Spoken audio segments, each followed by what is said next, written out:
नमस्कार, आप देख रहे हैं इंडिया टीवी। आपके साथ मैं हूं मीनाक्षी जोशी। 2019 चुनाव की सरगर्मी बढ़ चुकी है, लेकिन आज 3 बड़े बयानों ने सियासी हलचल और तेज कर दी है। पहला बयान मोदी सरकार के मंत्री नितिन गडकरी का आया, जिन्होंने बिना नाम लिए सपना दिखाने वालों को चेतावनी दे दी। कहा कि अगर सपने पूरे नहीं करोगे तो जनता पीट भी सकती है। दूसरा बयान बीजेपी अध्यक्ष अमित शाह का आया है, जिन्होंने राहुल गांधी पर करारा वार किया है। सवाल है कि आखिर कौन दिखा रहा है हसीन सपने? 2019 में कौन जीतेगा और कौन पिटेगा? इसी पर हम करेंगे चर्चा अपने मेहमानों से। तमाम खास मेहमान हमारे साथ जुड़ चुके हैं, लेकिन उससे पहले सुनिए नितिन गडकरी और अमित शाह ने क्या कहा। सपने जो होते हो दिल के अंदर होते हैं। कोई भी सत्ता आंखें निकाल सकती है, पर दिल के अंदर छुपे हुए सपनों को कोई समाप्त नहीं कर सकता। और दूसरी सपनों की और एक विशेषता है कि सपने दिखाने वाले लोग, नेता लोगों को अच्छे लगते हैं, पर दिखाए हुए सपने अगर पूरे नहीं किए तो जनता उनकी पिटाई भी करती है। इसलिए सपने वही दिखाओ जो पूरे हो सकते हैं। मोदी जी ने 1 रैंक 1 पेंशन दिया सेना के जवानों को, सेना के निवृत्त जवानों को, शहीद की विधवा को, और इन्होंने दिया only Rahul, only Priyanka 1 rank 1 pension, और कोई नहीं। Only Rahul, only Priyanka Vadra 1 rank 1 pension. एक नई किस्म का 1 रैंक 1 पेंशन दिया। अमित शाह ने हिमाचल की रैली में राहुल गांधी को देशद्रोही नारेबाजी का समर्थन करने पर भी घेरा। चेतावनी दी कि मोदी सरकार देश के टुकड़े टुकड़े करने की बात करने वालों को बख्शेगी नहीं। Modi ji make in India में लगे हैं और ये ब्रेक इन इंडिया में पड़े हैं। राहुल गांधी जी जवाहरलाल नेहरू यूनिवर्सिटी में नारे लगते हैं, देशद्रोही नारे लगते हैं। भारत तेरे टुकड़े होंगे 1000 1000। वो नारों की लगाने वालों की पीठ थपथपाने के लिए जाते हैं और हमें कहते हैं इस स्वतंत्रता की अभिव्यक्ति है। अरे राहुल बाबा, मेरी पार्टी को जितनी गाली बोलनी है इतनी बोल दो, मेरे नेता को जितनी गाली बोलनी है इतनी बोल दो, मुझे जितनी गाली बोलनी है इतनी बोल दो। हम स्वतंत्रता, अभिव्यक्ति की स्वतंत्रता में कुछ दखल नहीं करेंगे, मगर कान खोल कर सुन ले। अगर भारत मां के टुकड़े करने की बात करी तो ये नरेंद्र मोदी सरकार है, किसी को नहीं बख्शेगी। इसकी जगह जेल की सलाखों के पीछे। भारत के टुकड़े करने वालों का समर्थन इस देश की भूमि पर खड़ा रहेगा? कैसे हो सकता है? तो कौन मेक इन इंडिया में लगा हुआ है, कौन ब्रेकिंग इंडिया कर रहा है? क्या Congress party only Rahul, only Priyanka कर रही है? लेकिन उससे बड़ा सवाल तो ये कि 2019 में ये हसीन सपने आखिर कौन दिखा रहा है? तो तमाम खास मेहमान हमारे साथ जुड़े हुए हैं। बीजेपी से प्रवक्ता शहनवाज हुसैन जी हमारे साथ है, कांग्रेस से प्रवक्ता अभय दुबे जी हमारे साथ है, वरिष्ठ पत्रकार प्रदीप सिंह जी हमारे साथ स्टूडियो में मौजूद हैं, और समाजवादी पार्टी की ओर से जूही सिंह जी हमारे साथ जुड़ गई हैं। सबसे पहला सवाल शहनवाज हुसैन जी आप ही से, क्या लगता है नितिन गडकरी ऐसा क्यों कह रहे हैं कि हसीन सपने नहीं दिखाने चाहिए? क्योंकि जो सपने दिखाता है नेता वो अच्छा तो बहुत लगता है, लेकिन अगर वो सपने पूरे नहीं करता तो जनता उसे पीट भी देती है। क्या नितिन गडकरी जलती आग में घी डालने का काम कर रहे हैं क्या? नहीं, नितिन गडकरी जी जो कह रहे हैं कि जिस तरह कांग्रेस ने आज़ादी के बाद 50 साल तक इस मुल्क को कहा कि हम गरीबी दूर करेंगे, हम भुखमरी दूर करेंगे, लेकिन ये नारा रहा और उन्होंने उस पर अमल नहीं किया तो जनता ने पीट दिया और 44 सीट पर आ गई। लेकिन भारतीय जनता पार्टी की आज सरकार है, हमने जो कहा वो किया। हमने कहा कि इस देश के अंदर गरीबों के घर में उजाला करेंगे, तो हमने 18,000 गांव में बिजली कहा पहुंचाया। हमने कहा शौचालय बनाएंगे सब जगह, खासकर बच्चियों के स्कूल में भी नहीं था, उसको कहा पूरा किया। हमने कहा गैस पहुंचाएंगे, जो हमने कहा उसको पूरा किया। हमने कहा मुद्रा लोन देंगे, उसको पूरा किया। हमने देश के नौजवानों से जो वादा किया, किसानों से वादा किया, उसको पूरा करने का काम किया और इस देश की इकोनॉमी को हमने दुनिया की 5वीं बड़ी इकोनॉमी बनाने का काम किया। हमने जो वादा किया उसको पूरा करके हम जो कहते हैं वो करते हैं। तो इसलिए सीखना चाहिए बीजेपी से। और नितिन गडकरी जी ने सही कांग्रेस को आईना दिखाया है। अभय दुबे जी, शहनवाज हुसैन कह रहे हैं कि दरअसल आईना दिखाने का काम तो नितिन गडकरी ने कांग्रेस को किया है। मेरा सवाल आपसे है, क्या नेहरू और इंदिरा का सपना ये था, ओनली राहुल ओनली प्रियंका? देखिए मीनाक्षी जी, बहुत अच्छी बात शहनवाज जी को मैं याद दिलाना चाहता हूँ। एक इंटरव्यू मैंने अमित शाह साहब का देखा था।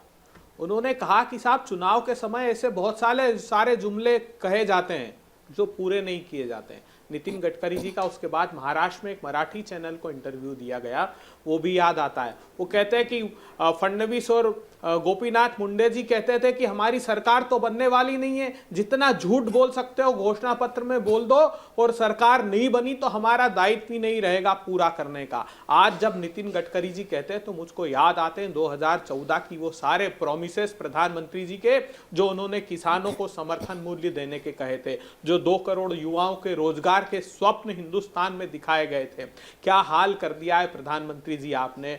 झूठ की पराकाष्ठा है इस देश में। मुझे बताइए, 8 कोर इंडस्ट्री की ग्रोथ रेट कोलैप्स हो गई। अभी आप तरक्की की बात कर रहे थे, क्यों एक्सपोर्ट हिंदुस्तान का पूरा स्पॉइल कर दिया प्रधानमंत्री जी। मुद्रा लोन की बात शहनवाज जी ने कही, 23,040 रुपए, 96% बच्चों को 23,040 रुपए एवरेज लोन दिया गया है शिशु कैटेगरी में। पकोड़े का ठेला भी नहीं लगता है। उज्ज्वला की बात करते हैं तो पार्लियामेंट में इस बात का जवाब दिया धर्मेंद्र प्रधान जी ने कि एवरेज 4 सिलेंडर रिन्यू हो रहे हैं। इसका अर्थ है कि 85% लोग उज्ज्वला के सिलेंडर को रिफिल कराने नहीं पहुंचे। अभय दुबे जी, सबसे ज्यादा वक्त तक सरकार में आप ही रहे, कांग्रेस पार्टी रही, इसलिए मैं ये मुहावरा आपके लिए कह रही हूं कि छलनी कहे सुई से कि तेरे पेट में छेद तो अच्छा नहीं लगता। गरीबी हटाओ का नारा भी आपने दिया था। मीनाक्षी जी, एक झूठ बता दीजिए, हमने क्या वो भी एक हसीन सपना था? मैं पूछूंगी, मैं आगे आऊंगी। एक बार मैं सभी की प्रतिक्रिया ले लूं अभय दुबे जी, फिर आपको वापस मौका मिलेगा। समाजवादी पार्टी का मैं रुख करती हूं। जूही जी, नितिन गडकरी किसे सपना दिखा रहे हैं? क्या वो बीजेपी को आईना दिखा रहे हैं, या फिर नितिन गडकरी कांग्रेस को सपना दिखा रहे हैं कि देखिए मैं तो अपनी पार्टी के खिलाफ बोल रहा हूं, आप सपने देखने के लिए आजाद हैं? नितिन गडकरी अपने फेलियर्स को छुपा रहे हैं। नितिन गडकरी अपने मंत्रालय को भी देखें, उन पे समय समय पर बयान आता रहता है। आज ये बयान आया, कुछ दिन पहले आया था कि नौकरियां हैं नहीं तो हम कहां से दें। उसके पहले अच्छा बनने के लिए उन्होंने कहा कि भाजपा के लोगों को अगर राजनीतिक बड़बोलापन न करें। यदि उनका मंत्रालय हम देख लें तो कुछ 8 कंटेनर उतरे थे बनारस में, कहा गया था जलमार्ग विकसित हो रहा है। कंटेनर अभी वही है, वहां से चल भी नहीं पाए हैं। नेशनल हाईवेज की हम बात करें, लखनऊ से हल्द्वानी 5 साल में बहुत ज्यादा बन गया था, 10% बचा था, वो अभी तक वैसे ही बचा है।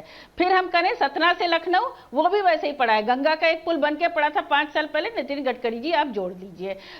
उसके अलावा NH की आप बात करें, आप एक नया परिभाषा करे हैं कि हम 9 किलोमीटर या कितने किलोमीटर रोज बनाते हैं। हम भी पूछना चाहते हैं ये बन कहाँ रहा है, क्योंकि उत्तर प्रदेश में तो बन नहीं रहा है, वायदा खिलाफी बड़ी है। बाकी इलेक्ट्रिफिकेशन की बात करें हम, उनको भी नितिन गडकरी जी बता दें कि आपने अपना ध्येय नहीं आपको मिला, आपने अपने टारगेट हर साल कम कर लिए हैं। पहले आपने उत्तर प्रदेश में टारगेट दिया था ऑल विलेजेस 25 स्टेट्स में, और उत्तर प्रदेश में स्पेशली 1.98 से आप ही के सचिव ने उसको घटाकर 74 कर दिया। आप बताइए, 74 लाख कर दिया। तो आप में इतना विरोधाभास है। थोड़ा सा अच्छा बनने के लिए आप अपनी पार्टी में खबर दे सकते हैं कि अब शायद मैं प्रधानमंत्री का दावेदार हूं, अब शायद मैं अध्यक्ष रह चुका हूं तो मुझे पता है। तो आप 4 साल 5 साल तक नितिन गडकरी जी का बयान कहाँ था और उनकी क्या कार्यशैली थी, और प्रधानमंत्री 15 लाख में आएंगे किसान का। जी जी प्रदीप जी, ये इशारा बीजेपी को हो रहा है या ये इशारा कांग्रेस को हो रहा है नितिन गडकरी की ओर से? ये आखिर चुनावों के ऐन मौके पर जब इतने करीब हैं, केवल 68 दिन बाकी हैं, तब नितिन गडकरी इस तरह से आईना दिखाने का काम करें तो ये किसे कर रहे हैं? देखिए, एक बात तो समझ लेनी चाहिए कि जनतंत्र में कोई ऐसा, दुनिया का कोई ऐसा देश नहीं है जिसमें नेता लोगों को सपने नहीं दिखाते। ये तो एक जनरल बात हुई, ये इसमें कोई बड़ी बात नहीं है। जो नितिन गडकरी का बयान है वो सर मैं हमको एक ले इसी जाता चीज है में वापस। आपसे मैं आप पूछ लेती हूँ, अचीवेबल टारगेट्स या सपने, दोनों में बहुत बड़ा फर्क देखिए है। दो चीजें होती हैं। एक, आप जब सपने दिखाते हैं तो आप एक रोड मैप दिखाते हैं, जिसको व्यवहारिक भाषा में कहते हैं रोड मैप, कि हम यहाँ तक जाएंगे। जरूरी नहीं कि 5 साल में जाएंगे, वो 15 साल का भी रोड मैप हो सकता है, 20 साल का भी हो सकता है। एक बात। दूसरी बात, की जब इंदिरा गांधी ने कहा था गरीबी हटाओ, तो उन्होंने ये नहीं कहा था कि इसी 5 साल में गरीबी हट जाएगी। दूसरी बात, नितिन गडकरी के बयान की बात करें आप, ये हमको 2014 में वापस ले जाता है, जब बीजेपी के अंदर एक 160 क्लब था, जिसका मानना था कि 160 से 180 सीटें आएंगी बीजेपी की, उसमें नरेंद्र मोदी प्रधानमंत्री नहीं बन पाएंगे, तो भाजपा में ऐसे नेताओं के लिए मौका होगा जो दूसरे दलों को स्वीकार हो। ये जो इस समय विपक्ष को मौका नजर आ रहा है, वही मौका नितिन गडकरी अपने लिए देख रहे हैं। तो ये उनका जो ये डायलॉग है वो द्व्यर्थी है। कहने को आप कह सकते हैं कि ये विपक्ष के लिए या कांग्रेस के लिए है, लेकिन अपने लोगों के ऊपर भी है। तो ये दोनों तरफ मार करने वाला है। उनको असल में अपने लिए संभावना नजर आ रही है। उनको फिर लग रहा है कि बीजेपी की सीटें कम होंगी, ऐसी स्थिति में नरेंद्र मोदी स्वीकार्य नहीं होंगे, तब खोज होगी एक ऐसे नेता की जो बाकी नए साथी दलों के लिए। अच्छा, आपने क्योंकि प्रदीप जी मौके की बात कही, तो मैं शहनवाज जी आप ही से ये पूछ लेती हूँ, क्या नरेंद्र मोदी और आरएसएस के बीच में कोई दूरी बन रही है? क्योंकि आज तक इस तरीके का मौका तो और किसी नेता को मिला नहीं, क्योंकि जिसने मौका हासिल करने की कोशिश की उसको तो पार्टी ने बाहर का रास्ता दिखा दिया। और अब क्योंकि नितिन गडकरी इतने खुलेआम इस तरह से बात कर रहे हैं, तो कहीं आरएसएस को सपोर्ट तो नहीं है उन्हें? देखिए, जो लोग भारतीय जनता पार्टी को जानते हैं और भारतीय जनता पार्टी को समझते हैं, वो जानना चाहिए कि भारतीय जनता पार्टी में हमारे नेता एक हैं, नरेंद्र मोदी जी। हम सब इकट्ठे होके, चाहे वो नितिन गडकरी जी हों और हमारे अन्य नेता हों, सब नेता उनको प्रधानमंत्री बनाने के लिए पूरी जान लगा रहे हैं, पूरी ताकत से लगे हैं, दिन रात मेहनत कर रहे हैं। कोई कितना भी गठबंधन कर ले, लेकिन हमारे पार्टी के जो नेता हैं वो इकट्ठे एकजुट होकर पहले से सीटें कैसे बढ़े इस पर काम कर रहे हैं। और जहां तक डिफरेंसेस, ये बीच में फिर ये बोली तो भाई आप ही बोल लीजिए, फिर पूरा डिबेट हमारे आपके बीच में ही होगा ना। मैं ही बोल लेती हूँ, आपकी इजाजत हो तो जी। नहीं, आप गठबंधन पे बोल रहे हैं। चलिए ठीक है, एक काम करती हूँ, एक छोटा सा ब्रेक ले लेती हूँ मैं। शहनवाज जी और जूही जी, मैं एक छोटा सा ब्रेक ले लेती हूँ, उसके बाद फिर ये मंच ओपन है आपके लिए, आप दोनों बराबर से बोल सकते हैं। छोटे से ब्रेक के बाद हो रहे हैं, फौरन हाजिर बात करेंगे कि आखिरकार ये 2019 में हसीन सपने दिखा कौन रहा है और जनता किसके सपनों पर विश्वास करने वाली है और किसे पीटने वाली है। ब्रेक के बाद एक बार फिर आपका स्वागत है। और ब्रेक पर जाने से पहले शहनवाज हुसैन, अभय दुबे जी भी साफ साफ कह रहे थे कि दरअसल आईना दिखाने का काम नितिन गडकरी जी ने कांग्रेस को किया है कि आज अगर आप सत्ता से बाहर हैं तो वजह इसके पीछे यह है कि आज तक आपने जो सपने देश की जनता को दिखाए वो आप पूरे नहीं कर पाए और इसलिए कांग्रेस पार्टी को नकार दिया है। देखिए मीनाक्षी जी, एक भी वादा ऐसा कांग्रेस का नहीं गिना सकते शाहनवाज जी जो कांग्रेस ने देश की जनता से प्रॉमिस किया और पूरा नहीं किया हो। आप याद करिए 2014 का वो दिन जब लालकृष्ण आडवाणी जी ने पत्र लिखा था खुलेआम, ये कहा कि ये नानाजी देशमुख और अटल बिहारी वाजपेयी की भारतीय जनता पार्टी नहीं रही है। नरेंद्र मोदी जी के लिए उन्होंने कहा कि कुछ लोग हैं जो निजी हित साधने के लिए इस संस्था में आ गए। आज वही प्रतिबिंबित हो रहा है नितिन गडकरी जी के वक्तव्य में। और प्रदीप जी की बात से मैं बिल्कुल सहमत हूं।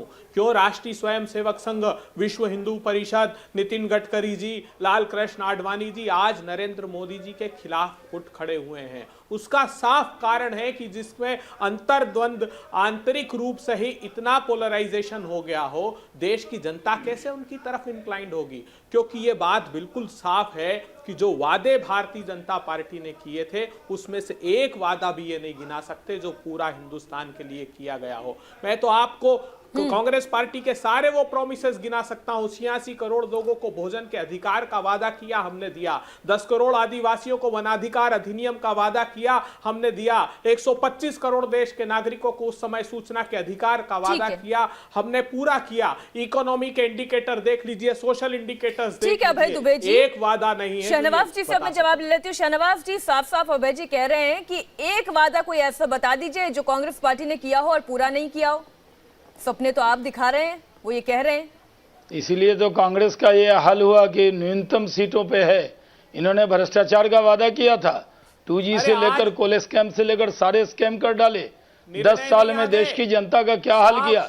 इसलिए न्यूनतम सीटों पर, जिस सीटों पर कांग्रेस पार्टी, दुबे जी आपने बोल दिया ना, अब सुन लीजिए, चुभेगा, कान में चुभेती है बात मेरी, आप सुन लीजिए ना दुबे जी सुन लीजिए, खाली आपके पार्टी की रैली नहीं है ना कि बोलते हुए जाइए, सुन लीजिए, आपको मेरी बात चुभती क्यों है? देश को चुभ रही है आपके झूठे वादे। ये अपनी बारी में बोल लेते हैं और दूसरे को टोकने लगते हैं। अभय जी, जब आप बोले थे शहनवाज जी शांत थे, अब शहनवाज जी बोले तब आप भी सुने। कांग्रेस पार्टी की आदत है कि खुद बोलो, दूसरा न बोले, और जब दूसरा बोले तो उसको टोको, क्योंकि इनके पास कोई तर्क नहीं है। कांग्रेस पार्टी ने कहा गरीबी हटाओ का नारा, क्या हुआ गरीबी हटाओ का नारा? आप हर बार नारा लगाते रहे, चुनाव जीतते रहे, और गरीबी कहां थी? 5 करोड़ लोग गरीबी रेखा के नीचे थे, हमने उसको कम करने का काम किया है। और मैं आपको बता दूं कि आज कांग्रेस पार्टी की हालत यह है कि आप हमारे अंदर कह रहे हैं कि अडवाणी जी और गडकरी जी और ये नाराज हैं। कोई नाराज नहीं है, सब इकट्ठे एकजुट होकर आपसे लड़ेंगे और फिर इस बार के लोकसभा के चुनाव में आपको न्यूनतम सीटों पर ले जाएंगे। 44 से भी नीचे जाएंगे आप लोग। यशवंत जी नाराज नहीं है, अरुण शौरी नाराज नहीं थे। लिस्ट यहाँ पर भी लंबी है। एक छोटे से ब्रेक के लिए हम जाएंगे, लेकिन उससे पहले जूही जी, कांग्रेस पार्टी के कई नेता हैं जो कांग्रेस छोड़कर दूसरे दल में चले गए, और कई नेता हैं जो हमें छोड़कर चले गए। जो बात प्रदीप जी ने कही वो बात सच है। एक रोड मैप तैयार किया जाता है और उस रोड मैप पर चला जाता है। कुछ वादे होते हैं 5 साल में पूरे हो जाते हैं, कुछ को पूरा होने में 10 साल का वक्त लगता है। आपको क्यों ऐसा लगता है कि नितिन गडकरी दरअसल बीजेपी को आईना दिखाने का काम कर रही है? देखिए मीनाक्षी जी, मैं किसी और के पार्टी के नेताओं पर टिप्पणी करती नहीं, उनकी पार्टी सुने। हम तो ये बता रहे हैं कि रोजगार हर महीने 13% कम हो रहा है। ये फॉर्मल आंकड़े हैं, सरकार के आंकड़े हैं, जबकि इन्होंने झूठ बोला। हम तो ये बता रहे हैं 90%, ये भी इन्हीं के आंकड़े हैं। 90% जो टॉयलेट बने हैं उसमें पानी भी नहीं है और वो उपयोग लायक नहीं है। हम तो ये बता रहे हैं कि बिजली हर गांव में पहुंचाई, वो इसलिए पहुंचाई क्योंकि अपना टारगेट ही हर साल रिवाइज कर दिया। थोड़ा पढ़ लें। हम तो ये बता रहे हैं कि प्रधानमंत्री ने कहा था कि 72 घंटे में गन्ने किसानों का मूल्य भुगतान हो जाएगा, अभी तक तो हुआ नहीं। उत्तर प्रदेश में तो कई महीनों से लंबित है। हम तो ये बता रहे हैं कि प्रधानमंत्री फसल बीमा योजना बड़ा घोटाला, किसान को कुछ नहीं मिला ना, किसान का मूल्य दुगना हुआ। आपने बताया था उचित मूल्य, फिर आपने मिनिमम सपोर्ट प्राइस पे उसको धोखा दिया। तो ये तो वायदा, ये तो कोई लॉन्ग टर्म रोड मैप है नहीं प्रदीप जी, ये तो शॉर्ट टर्म मुझे लगता है कि ठहराव है। ये तो 5 साल प्लस 2 साल। ठीक है जूही जी, एक छोटी सी टिप्पणी प्रदीप जी से ले लेती हूँ। प्रदीप जी जवाब दें, फिर मैं ब्रेक के लिए जाऊंगी। नहीं, जूही जी जो आंकड़े दे रही हैं, मैं उन आंकड़ों को कोई चुनौती नहीं दे रहा हूँ। मैंने किसी आंकड़े के आधार पर ये बात नहीं कही, मैंने एक सामान्य बात कही जो जनतांत्रिक व्यवस्था में होती है। वो अपने देश में भी होती है, दूसरे देशों में भी होती है। नेता का काम है सपने दिखाना, नेता का काम है एक फ्यूचर का रोड मैप बनाना। वो अचीव कर पाता है, नहीं कर पाता है, हर 5 साल पर अपने देश में जनता इस पर फैसला करती है। वो रिपोर्ट कार्ड देखती है और उसके अनुसार तय करती है कि इनको आगे मौका देना है या नहीं देना है। ठीक है प्रदीप जी, इसी नोट के साथ हम एक छोटे से ब्रेक के लिए रुक रहे हैं, और ब्रेक के बाद जब हम लौटेंगे तो हम ये पूछेंगे इन तमाम नेताओं से, तीनों पार्टी के नेता हमारे साथ जुड़े हुए हैं, कि किसका इस वक्त जो रिपोर्ट कार्ड है वो क्या कहता है और किसके रिपोर्ट कार्ड पर भरोसा जनता को ज्यादा है और किसके रिपोर्ट कार्ड पर दरअसल नितिन गडकरी ये टिप्पणी कर रहे हैं। ब्रेक के बाद एक बार फिर आपका स्वागत है। मैं सीधा रुख करती हूँ शहनवाज हुसैन जी का। शहनवाज जी, एक बात बताएं, अगर विरोधियों को आप पर टिप्पणी करने का आप पर निशाना साधने का मौका मिल रहा है। इसके पीछे वजह यह है कि नितिन गडकरी एक बार नहीं कई बार इस तरीके की बातों को दोहरा चुके हैं। 3 राज्यों में चुनाव में बीजेपी की हार के बाद भी गडकरी ने नेतृत्व को लेकर सवाल उठाए थे। उस वक्त भी आपको बचाव के लिए आना पड़ा था। एक बार फिर से इस तरह के सवाल उठ रहे हैं, वो सपने ना दिखाने की चेतावनी क्यों दे रहे हैं फिर? देखिए, हमारे नेता बोल रहे हैं, कांग्रेस और विपक्षियों को आईना दिखा रहे हैं, विरोधी उसको हम पर डाल रहे हैं।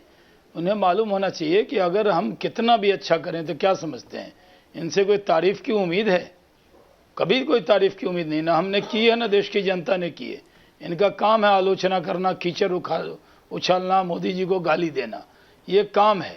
ये जितना कीचड़ उछालेंगे उतना ही मोदी जी कमल के फूल की तरह खिलेंगे। और मैं मानता हूं कि आज नितिन गडकरी जी ने जो बातें कही है, मीनाक्षी जी, मोदी जी का तो किसी ने नाम ही नहीं लिया। ये तो योजनाओं पर बात हो रही है, इसी पर बता दें।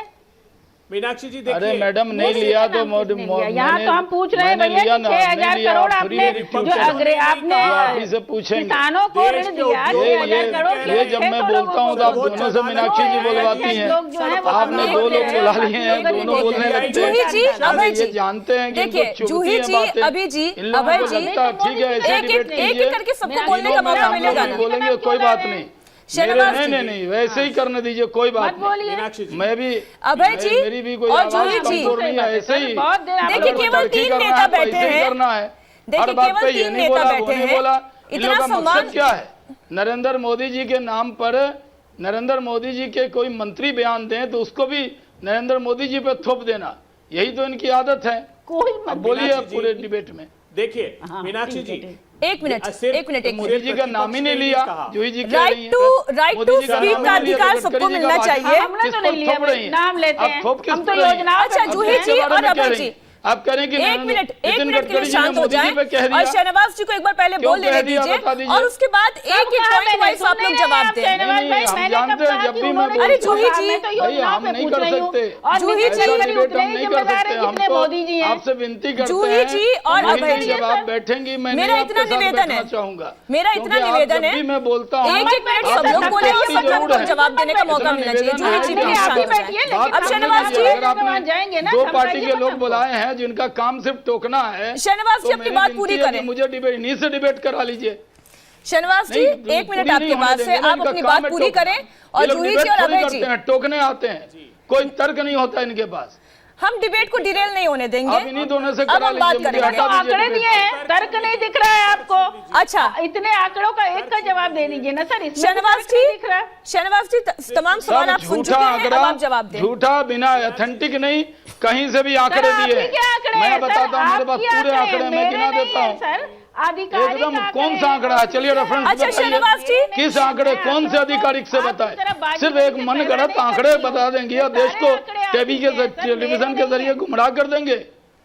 ये मैं इस तरह की डिबेट नहीं करता हूँ, मैं बहुत शालीन बात डिबेट करता हूँ। अच्छा इस जूही तरह जी, से मेरी आखिरी रिक्वेस्ट है, वरना उसके बाद मुझे वॉल्यूम डाउन करानी पड़ेगी। कृषि मंत्रालय के अगर जूही जी को ये आदत है, आखिरी रिक्वेस्ट पिछले डिबेट में तो जूही जी मैं कहता हूँ, मैं आपको नहीं मिलूंगा डिबेट में आपके सामने, क्योंकि आपको अगर मेरा चेहरा पसंद नहीं है, मेरी हर बात को आपने टोकना ही है, हर बात पे क्रिटिसाइज करना है, हर बात पे एक नुक्ता निकालना है, तो आप निकालती रहिए।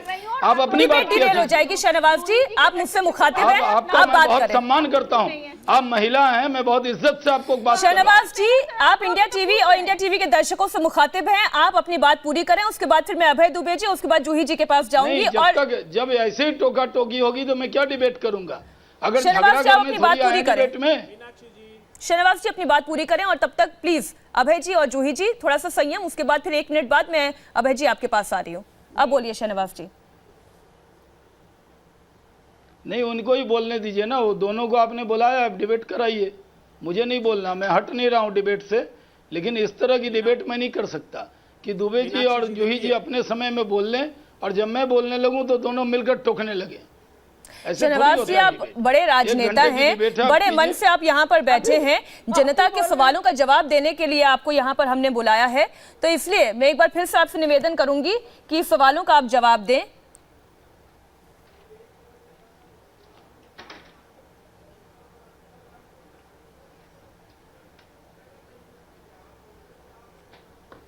शाहनवाज जी, क्या आपने इरादा कर लिया है? अब आप जनता से भी मुखातिब नहीं होंगे, एंकर से भी मुखातिब नहीं होंगे? मीनाक्षी जी, नहीं, पहले ये तय कर दीजिए ना कि मैं तो मुखातिब, मैं डिबेट से हट नहीं रहा हूँ, मैं आज तक किसी डिबेट से हटा नहीं हूँ, लेकिन इस तरह की बातें, इस तरह की भाषा कि जब कोई भी बोलने लगे, आप थोड़ा भी ध्यान रखिए। आज से डिबेट थोड़ी कर रहे हैं।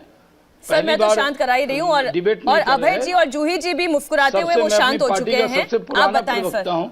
देखिए, नहीं, मैं तो यही कह रहा हूँ कि पूरा डिबेट जब भी मैं बोलने की कोशिश करता हूँ उसमें टोक दिया जाता है, और उनके वक्त में मैंने एक बार भी उनको टोका नहीं है। अब वो नहीं टोकेंगे, मैं ये आपसे कहती हूँ कि अगर वो टोकेंगे तो वॉल्यूम डाउन हो जाएगी। चलिए, अब 1 मिनट आपके पास पूरा है, उसके बाद मैं बाकियों के पास चाहता हूँ, इनको ही चाहता हूँ कि कितनी गालियां दे सकते हैं मोदी जी को, कितना गडकरी जी का नाम लेकर कितना बदनाम कर सकते हैं, इन दोनों को लगा दीजिए, कितना कीचड़ उछाल सकते हैं।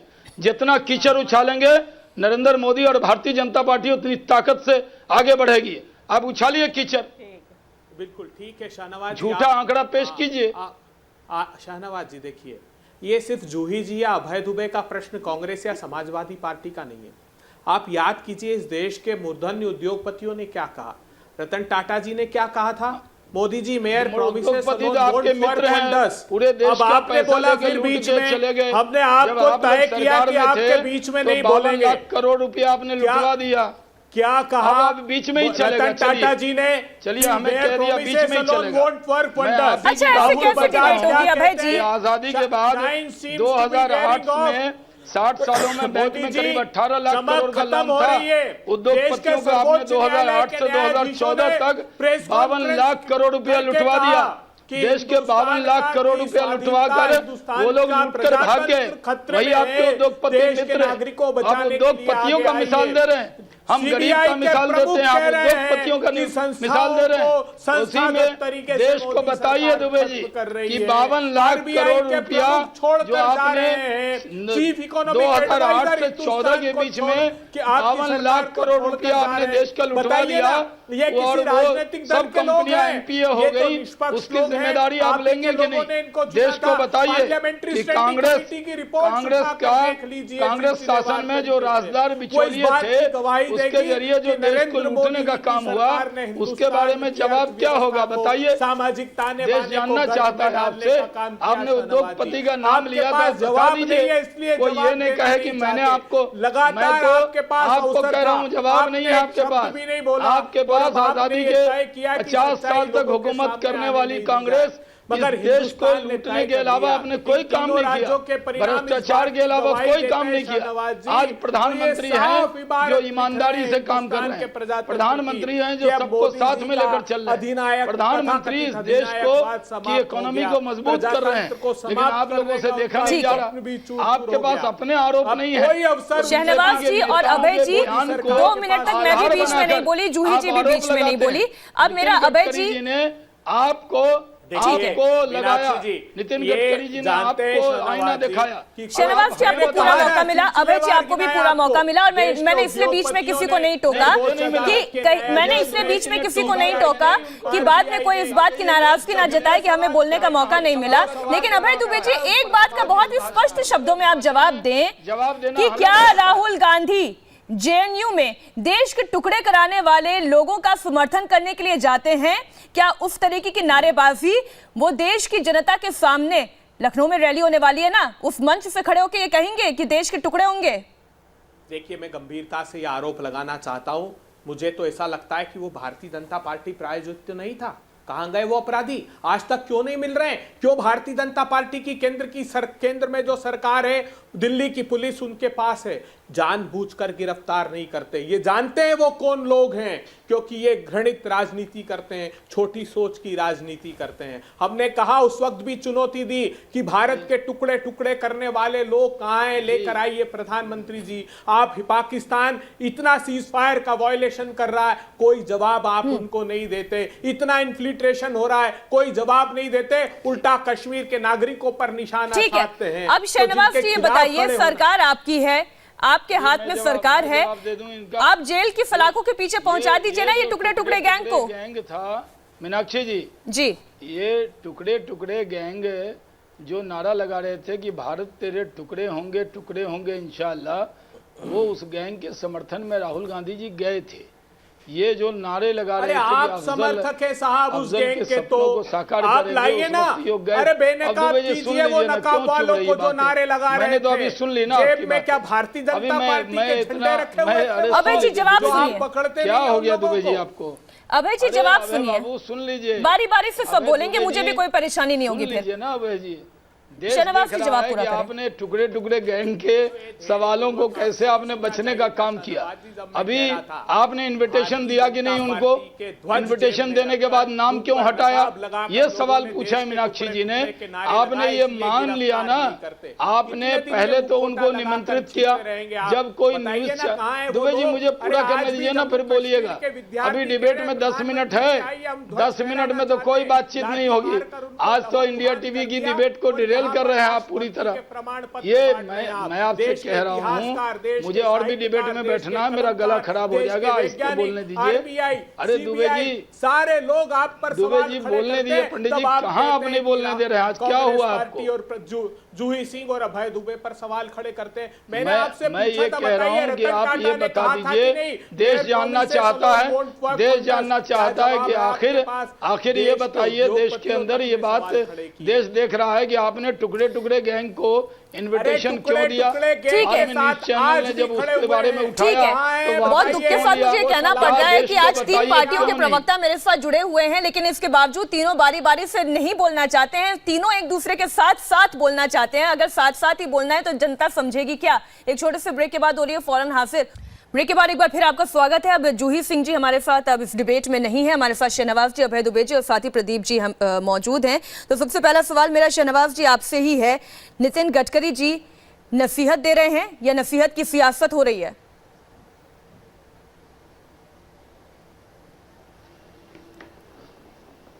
देखिए, नितिन गडकरी जी ने कांग्रेस को ध्यान में रखकर अपनी बातें कही थी कि आजकल इस देश में जब से आज़ादी मिली, देश के लोगों ने बहुत सारे सपने देखे कि अब हमारी सरकार है, हम देश के अंदर उन सब उम्मीदों को सरकारें पूरा करेगी।